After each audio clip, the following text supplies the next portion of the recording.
Berkarir di hiburan ya kayak tadi aku bilang, aku tuh datang dari kampung banget, datang ke Jakarta, gitu nggak tahu mau ngapain gitu. Akhirnya aku ikut casting, ikut apa ya, casting sih, mau casting film, mau casting iklan, aku datang. Dan di antara semua casting nggak ada yang masuk. Di antara berapa ratus nggak ada yang masuk. Tapi itulah, aku tuh orangnya sangat semangat ya, apapun itu aku nggak mudah menyerah.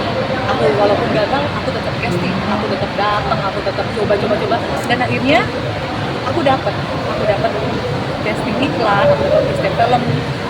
Sampai di detik ini perjuanganku itu malah mereka yang mencari aku, gitu ya.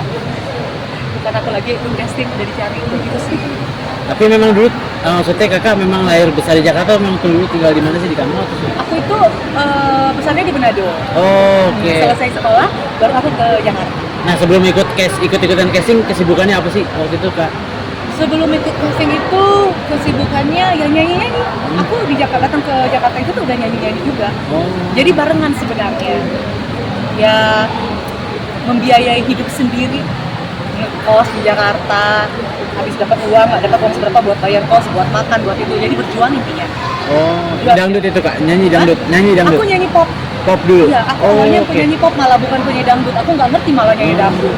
Cuman ya kenapa? Mungkin teman-teman loh kok sekarang ambil dangdut. Loh, jangan-jangan karena ketemu dengan Mas Ipan, enggak juga gitu. Jadi kenapa aku mengambil genre dance group, sebenarnya bukan dangdut ya. Genre dance group karena kan aku diangkat dari sosial media. Ya. Sosial media dengan konten-konten aku yang unik, yang lucu, dan akhirnya banyak pengikutku. Nah, tiba-tiba muncullah si tampol-tampol, si jargon tampol-tampol. Itu ada ceritanya lagi nih si tampol-tampol ya. Nah, tapi jadi berbarengan, aku menjadi seorang selebgram, tapi di belakang ini aku udah nyanyi, udah main sinetron gitu ya. Nah, untuk jargon tampol-tampol ini, masuknya kemana sih? Masuknya, jadi aku mau mengkolaborasi si tampol-tampol ini dengan bernyanyi, ya, dengan bernyanyi. Nah, nggak mungkin dong kalau misalkan aku nyanyi lagu pop. Lagu pop itu kan elegan ya. Terus aku tiba-tiba mau nyanyi lagu pop, contohnya lagu Semata Kamu kayak gimana ya? Atau mungkin hanya Tuhan. Terus tampol-tampol, nggak mungkin. Gimana caranya biar tampol-tampol ini bisa masuk di konsep bernyanyiku ketika aku lagi show? Oh, ternyata di dance group.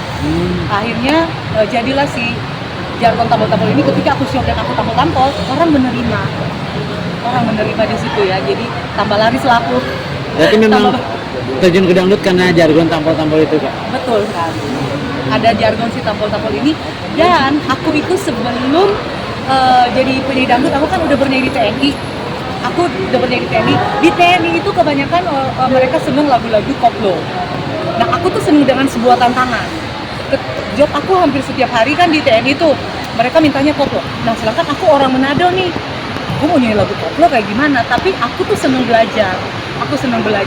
Dan aku lihat orang kalau ketika nyanyi lagu koplo dan semua tuh pada joget. Disitulah aku tuh ada rasa keinginan untuk aku harus bisa menghibur dengan cara itu. Akhirnya ya udah, aku nyanyi dance tuh, orang berjoget dengan tampol-tampol, jadilah sebuah konsep. Dan akhirnya sampai di detik ini. Kalau di genre apa kan mungkin? Aku semua genre seneng. Karena konsep di sini kan aku senang menghibur ya, jadi buat aku semua genre itu tuh bagus ya. Jadi ketika aku lagi di konsep acara pop elegan, aku bernyanyi dengan secara elegan, secara pop. Ketika ada permintaan aku harus bernyanyi ambiar sampai joget-joget di lantai aku bisa, karena memang di sini aku konsepnya adalah aku seorang penghibur. Tanggung jawabku adalah membuat audiens, membuat semua teman-teman yang melihatku bahagia, terhibur.